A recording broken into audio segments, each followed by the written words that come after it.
How many times have you thought about quitting that corporate career and starting your own business? Today, we are joined by two inspiring guests who have done exactly that. After spending years in corporate world, they have now taken the leap and doing their own successful ventures. Our first guest is Tanvi Agarwal. You shouldn't start something just because you don't want something else, right? With over a decade of experience at companies like KPMG, Microsoft, Acco, Pine Labs, and Jupiter, she is now the founder of Elsina Health, a platform that helps people find the right therapist. And we have Avni Rathore.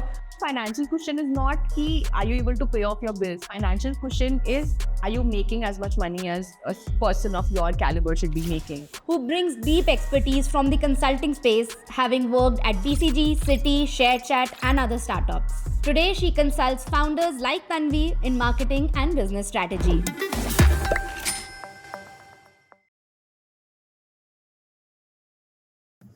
Hi Tanvi, hi Avni. Welcome to Power of Money.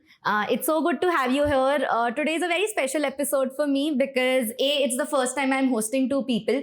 It was supposed to be a round table. It's not now, but It's a square table.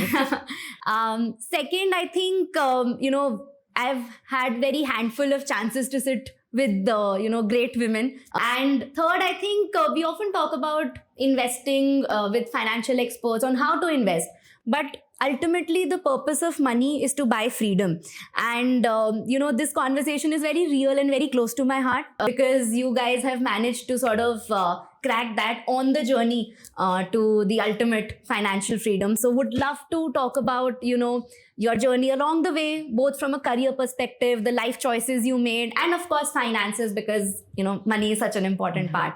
So let's get started right away. And let's start with a little bit about your corporate journeys first. So Tanvi, let's start with you. I mean, you have had like 12, 13 years of corporate career. So I think corporate is often very dissed at. Tell me, what did you like about corporate? So if there is any. What did I like about corporate? I think what I miss most on a day-to-day basis are the nice offices. Because now working out of crummy co-working spaces and I'm like, oh man, I miss the lovely Microsoft office.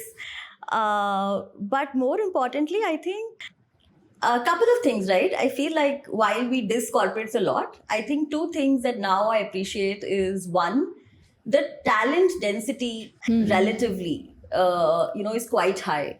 You may have issues with your, with people in the team and all of that, but you can't deny that. At least I have been fortunate enough to work with very, very talented people. Number two, maybe you don't appreciate it enough when you're there. But now I realize when I look back, there is so much you learn if you have the curiosity, because every corporate in some sense is successful, right? They have done something right. They've cracked the market, they've cracked the product, they're profitable and they're growing. If you're just curious enough to really observe, what they have done, what are they doing, how have they gotten there? Even if your role is something you're not enjoying, there's still a lot to learn from just observing, how the company has gotten there. That's true. On the contrary, what are the things that made you quit corporate? Might be not controversial, actually, it's controversial, but it's more like real. A lot of things, like I was working in consulting. So for me, it was like I had no control over my time. My entire 7 days of the week were very uncertain. I could get work at any time of the day. And it was completely subject to the person that I was working with. There used to be days when I would sit idle during the day. And when the person senior to me decides to work like late in the night, I also have to show up, right? True. So that kind of not having any certainty or any kind of control is something that I used to miss. And also the fact that, every time I used to get my salary credit, for me, it used to be like, okay, one more month I spent not working for myself or doing something that maybe, where I could have added more value or something. It was just very personal for me. So I wanted to associate myself with something which is more aligned with my goals or my value system or the kind of things that I care about. I think that is something which was missing for me. I think the last 2-3 years of working, I think it was constantly this feeling that something is missing. on paper, I couldn't point it out. I couldn't say that the job is bad or the pay is bad or the hours are bad. I was lucky enough to not have bad hours. But I'm like, something is still missing. And that started, I think, that was probably just started that, okay, this feeling is not going away. So let me do something differently. Got it. And I did not jump into starting up straight away. So I took a break because I said, okay, you shouldn't start something just because you don't want something else, right? Another thing, I think you're talking about things we don't like corporate. And I think one of the things that I felt like I was not fitting in some sense, that I'm somebody who calls a spade a spade. And that's how I feel it's the best for almost everyone in every situation. Of course, you do it politely and respectfully. But I feel the more senior you get in an organization, it's something that you're not supposed to do.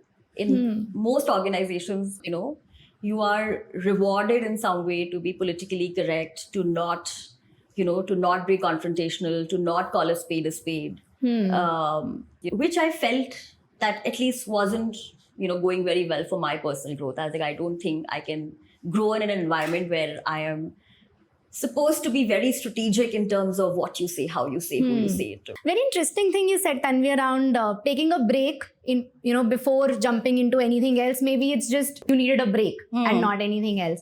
I've often spoken to people who have taken breaks, and I think one thing that stands out is how we link ourselves or our identity to a job. So say, hey, I am Navdha, I am XYZ at PowerUp.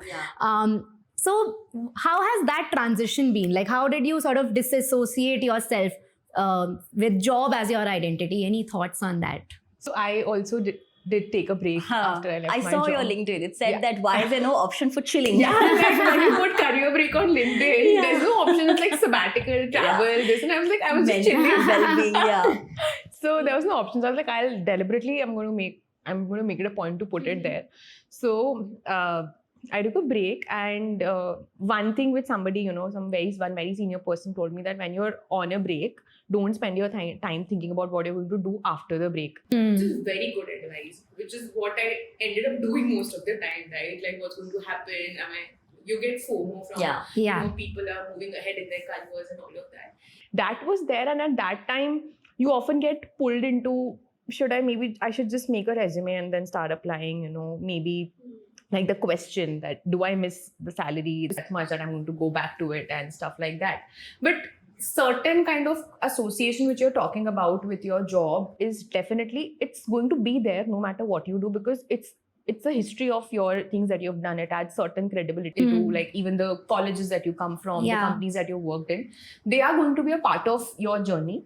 But at that point, when people used to ask me, what are you doing? Have you become a content creator? Or are you this? And I'm like, I don't know. So people are always like, you must be doing something, Aisa. You must be applying. Maybe you're not able to get a job or stuff like that. And do you think it's the baggage of the colleges that we come from, right? I think it's just societal expectation ki tumne itni padhai kari, ab karo. खाली कैसे बैठ सकते हो after doing all of this?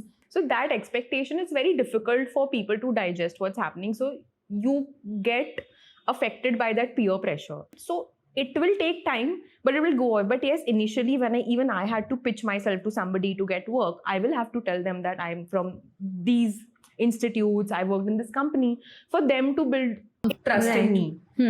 So that will take time, but I think a certain level of association is always going to be there, I feel. Right. Another pleasant change that I'm seeing as we are talking about careers is the whole thing about ek job mein rehna hai and then just stay for all throughout, and that's something I would want to ask both of you. You made switches that was, say, on an average 2 years or thing, right? And I have done that the same myself also, but I've always this thought was always in the back of my mind ki okay, itni jaldi switch kari. What's been your take on switching that often? Does it really make a impact on your future career goals? Any thoughts? We start I with you. actually don't think so. And maybe, we are coming, both her and I are coming with some privilege of having, good logos. Actually, surprisingly, I was sitting at Third Wave the other day, and there was some person interviewing on, somebody on a Zoom call. And it seemed like, some kind of a hotel manager kind of a job. And this person kept grilling the other side that, but you left your job in 7 months. But why? Yeah. What if you leave the same job? And I really had to stop myself from telling him that what is your problem? Yeah. Even for me, if somebody asks me, oh, I think you didn't take a break, you must have been fired, or you must not be getting a job, and now you just want to sound cool by saying you took a break. It's my story, right? It's in my control. I can tell them that, okay, if you choose to go with that narrative, then maybe it's not a good fit. Like, if you don't trust me on that, if you cannot digest the fact that somebody can take a break, Yeah. then I think you are living in that other world, and maybe this is not a good fit. But I do think it's a privilege. Essentially, you have to figure out why are you doing it, right? And there can be multiple reasons. Maybe you are in an industry that you like being in, and that industry values organizational loyalty, right? But if you have to, there are, for hypothetically, somebody wants to stay in big tech. They're working at Google, and they want to spend the next 20 years in big tech. And the industry is such where if you quit before 2-3 years, it's harder to move around. So that's one reason to say that, okay, I like this industry, and that's the reason I'm whatever doing this. Or you say that, okay, I just I have bills to pay, and while I'm looking for a job, I cannot take a break. Or this job is giving me the flexibility to do something outside my hobbies or my personal priorities. Or the other reason is that I'm learning, right? Or I don't like my team, I don't like my company, the culture is terrible, but I'm still learning something, right? So unless you found your reason of why you're being loyal, right? And I don't think you have to be loyal to somebody else. I think you just have to be true to yourself. Why am I staying? Right. Don't stay out of fear. Stay for a reason. Right. So it's more about the story, the narrative. And I think knowing your why is important. So as long as you know your whys, you have your story there. Yeah. So I think that's the key takeaway. Yeah. Interesting. Now, I think we spoke on the corporate side of things, right? When taking that plunge, planning your finances is equally important. Let's sort of start it, and I'll talk about two parts. One is how you were investing back then when you were in your corporate lives, and particularly towards the time of the break. How did you plan that? Did you give yourself certain timeline that, okay, I'll figure something for myself in the next 6 months? How was that journey like? So maybe Avni, let's start with you. So when I started my first job, it was like first corporate exposure in my entire family. I come from a business family, right? So for me, I was just figuring out everything along with my friends. And we were all like, okay, PPF में invest करना होता है, FD में भी कर सकते हैं, इसका कितना return होता है, ELSS कुछ होता है, and all of that. So most people have that kind of journey of figuring out. But for me, after that, I was going for my MBA. तो मेरे लिए हो गया था investment वाला option, that I have to make an investment in myself now, not the things. So मुझे MBA का fee and all of that I had to figure out. So that then switched to taking a loan.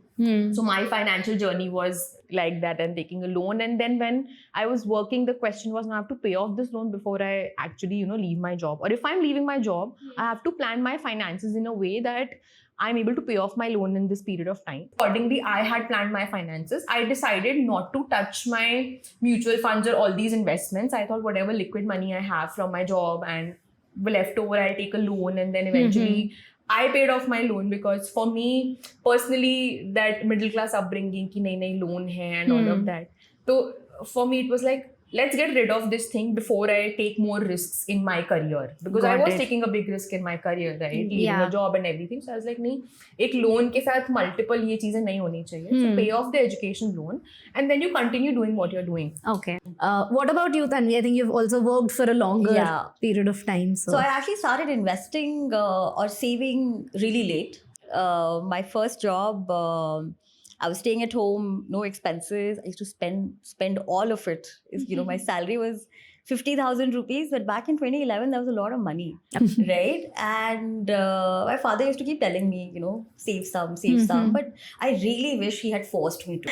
As long as no regrets, so all good. Yeah. Then uske baad I moved out, and I took a pay cut, to join a startup, because I was working as a CA, and I'm like, ye CA nahi karna hai mujhe, so let's join a startup. So then I think pehli baar paise ka thoda sa ahmiyat samajh aaya. So started saving a little. Then went for my MBA तो वो सब पैसे खर्च हो गए. So post MBA I started afresh. Okay. So my saving investment journey has been started quite late. But I think उसके बाद से I've been on an average saving anywhere between 40 to 50% of my in hand.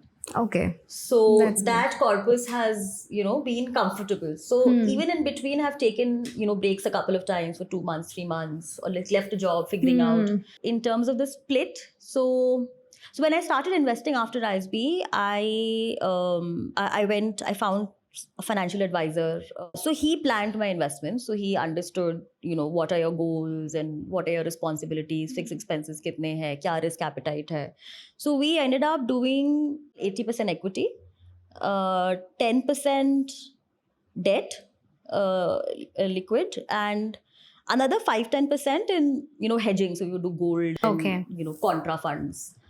So more or less, I think I've kept the same ratio throughout. Okay. Why I ask also is that I think I don't see a lot of women handling their own money, and that's why I wanted to sort of bring this point out of how even if an advisor is managing, right, but to know what is happening with your money is very important. I think coming to the leap of faith that you took, right, of investing in yourself, right? So right now you sort of left your very cushiony jobs, high paying,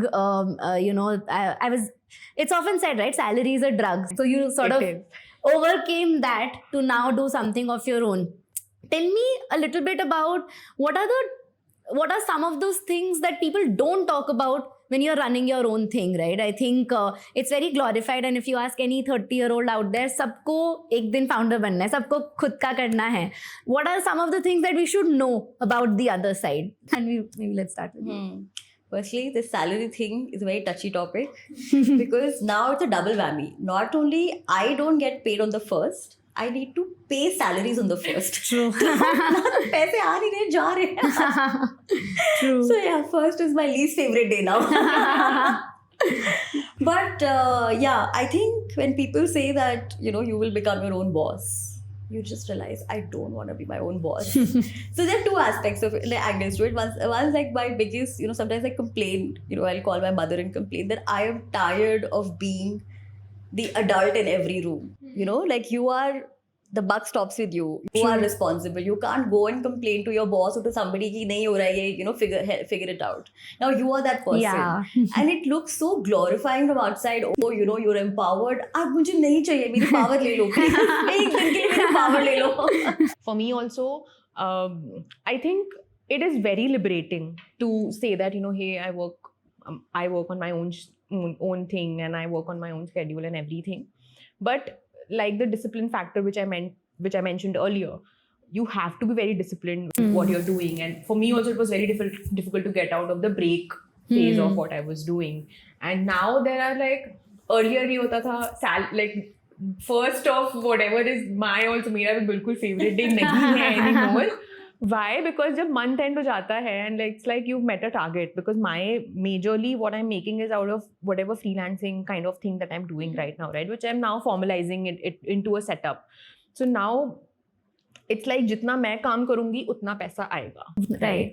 तो अगर मैं सोचूं मेरा मन नहीं हो काम करने का तो पैसा भी नहीं आएगा. That financial cushion doesn't exist It anymore. doesn't exist. छुट्टी नहीं है तो मतलब and financial cushion is not कि are you able to pay off your bills. Financial cushion is, are you making as much money as a person of your caliber should be making, or as much as your peer group is making? That is your the definition of your financial cushion now.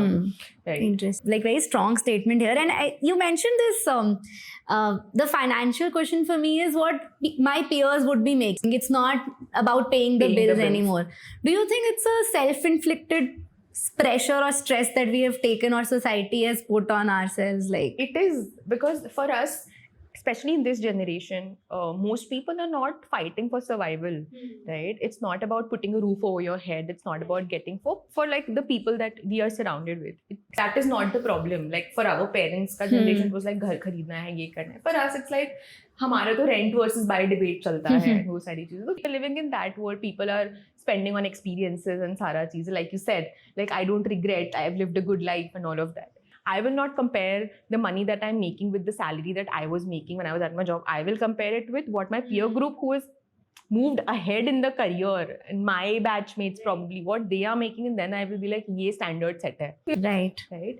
तो वो comparison तो उसी में रहेगा, आप कहीं भी चले जाओ, आप कंपैरिजन एक आपको प्रॉक्सी जो चाहिए वो वहीं पे जाके आपके रूट से आती है. So Tanvi, you also have that pressure कि अब next unicorn मुझे बनाना है. मुझे तो यूनिकॉर्न बनाना ही नहीं है. अगर कोई ऑफर भी करेगा तो नहीं बनाना है मुझे. But actually I feel different. I don't feel that pressure. That pressure of I want to make XYZ money. My Were you always like that, or were there some triggers in your journey that made you? I'm just curious. Yeah, Because most often we start our journeys like that, you know, comparing, because हमेशा इतने high competitive environment में रहे हैं, that is just ingrained. But I'm very curious to know what. It doesn't pinch me, honestly. You know, small things like I've been telling this to everyone the last 2 months. I took a small trip 4-5 days 2 months ago. An average 4-5 day trip will cost us $1 lakh maybe, or at least 70,000-80,000. That's not average. As in, if we were, for example, if we were Yeah, working, like a good trip, huh? a Of good course, trip, that way, yeah, huh? at least 60,000-70,000. Yeah. I did that trip in under 15,000 rupees. Hmm. It was an amazing trip. Yeah. And then you realize it was always like, it was never meant to be that expensive. I'm living my life उल्टा कि 21 साल पे जब आपको hostel में रहना चाहिए तब तो मैं 5 स्टार में रह रही थी. And now I'm staying in hostels and I love it. Yeah. So it doesn't matter. I've become, so when I'm when I came back from my break back to Bangalore, and you meet people and then they say, oh, let's go here, and I'm like, I can't afford, because it'll be like $2,000 and I can't for a rand. And I'll actually, शुरू में तो मुझे बहुत लगता है कि मैं कैसे बोलूँ. हाँ, But that's now what you अभी had मुझे that- हो गया बहुत easy कि मैं बोलूँ कि यार I can't, like I don't want to spend 2K. So 90% of the time my friend will say, चल ठीक है यार, I'll pay. That's a good thing. After these 2-3 years, I owe all my friends so much money. Or not owe, but I think half the time they'll be like, हाँ ठीक है, तो गरीब है, कोई बात नहीं, we'll pay. But I've now become quite okay with saying that I can't go here. Can we go here? So for our audience out there, right? I think both of you are similar in a way, and also on slightly different journeys, where you are doing a more freelancing, setting up agency, and you are building a company, a big, like on a bigger scale, I would say. While you are currently you are your own company, I'm kind of. solopreneur kind of. Exactly. So tell me, Avni, let's start with you on if a person who is in their 30s now maybe acquired a particular skill and now wants to freelance, what is your framework for them? How should they make that jump to the other side? There are few key points to keep in mind. One is that you cannot expect, like once you leave your job and take that leap, you cannot expect to make the same amount of money that you were making, right? Because just like in a business, like you said, that you are still trying to break even, right? Even in this process, consider it like a business only. It's just that the investment is in yourself, right? It's not on a product, it's not on people, it's not on an idea, it's on yourself. So even the way that I approached it was that whatever period of time that I'm not making money, it's like you're building credibility. You cannot charge a certain amount of money when you're just starting out. You have to build your own credibility, you have to build your own name, and then people will say that yes, this person is going to work for me and give me good results, and then they will pay you that amount of money. So take it as an investment in yourself, because you are the product, you are the service. Another very important thing is to constantly keep reaching out for help, like not shy away from asking for help. Like मुझे भी initially लगता था कि यार लोग बोलते भी थे कि यार ये लड़की है, IIT-IIM लिखा है इसकी प्रोफाइल पे, ये क्यों मुझे रीच आउट कर रही है इस चीज के लिए, and all of that. ऐसा होता था, and मुझे दूसरे लोगों से पता चलता था ये चीज. तो I used to be like, नहीं यार, you have to get down from the high horses that you are कि नहीं, हम तो बहुत एक पेडिग्री पे हैं, हम कैसे रीच आउट कर सकते हैं हेल्प के लिए, and all of that.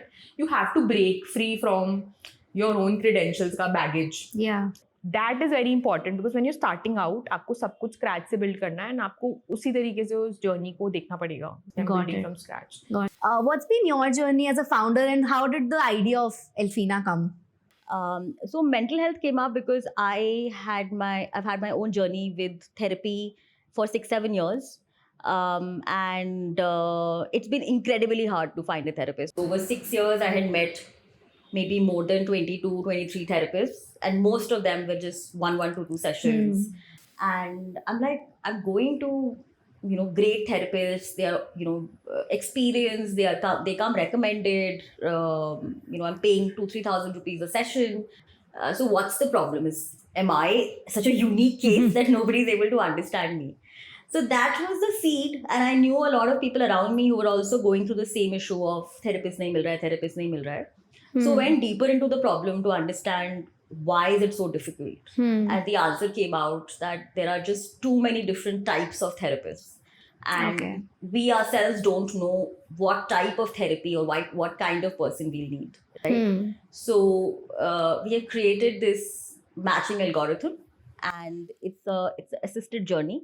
There is an in-house psychologist who helps you from the day you reach out to us to help you find a therapist, adjust with the therapist, give feedback.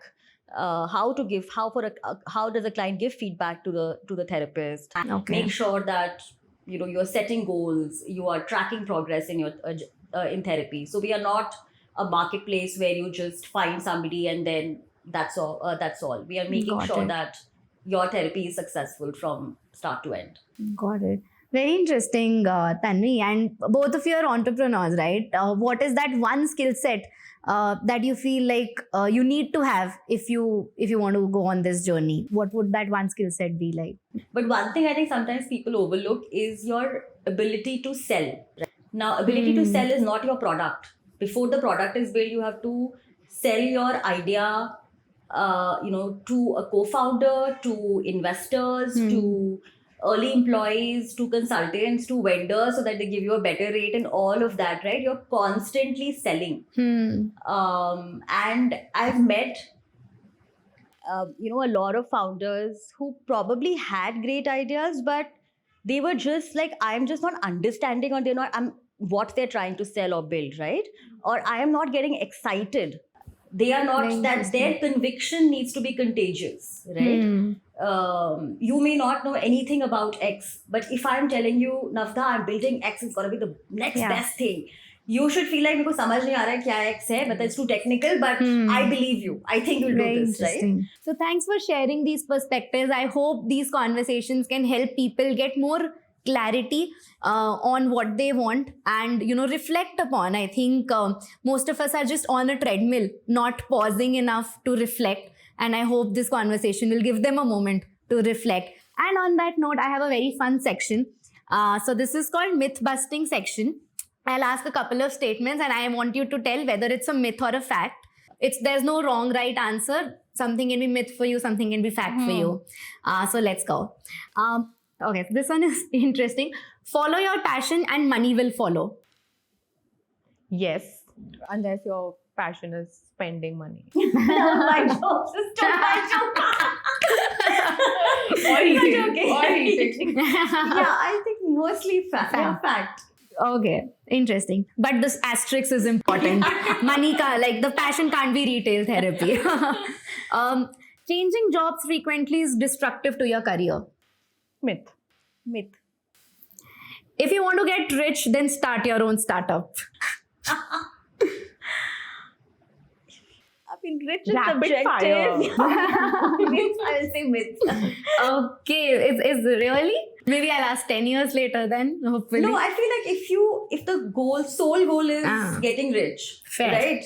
Then I'll say ki boss 2% chance hai, But I think nowadays people can get rich even with a job. People are getting a lot of money and building wealth for themselves because of investing. Right. Smart investing. Or you don't know, like Integration, power of integration. Brand integration. Corporate ladder is a scam. No. यार मेरे को मेरे सारे answers it depends ही है. I think it's very personal. People grow also, people make great money. मुझे personally पूछेगा कोई तो मैं बोलूँगी हाँ फास्ट मुझे नहीं करना मतलब because मुझे वो चीज़ नहीं करनी है.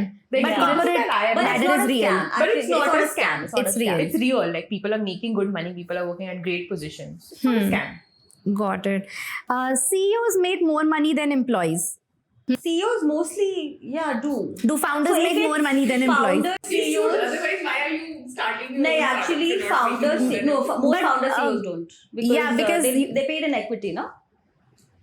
Like that way you're earning now. Haan. Salary or maybe you're not getting that much, but you're making more. But salary-wise, you think founders earn less than employees? Yeah, Must. always. In the initial stages, Even yes. later, even later, like companies who are like unicorns and all, he'll have like a CTO, they're paying 5 crores. So most likely the founder Yeah. will not do that. Now, so I go baki stock de do. Cool, perfect. And that's a wrap. Thank you so much, Tanvi, Avni. I had such a great time. Thank you. for Thank you having so us. much for having us.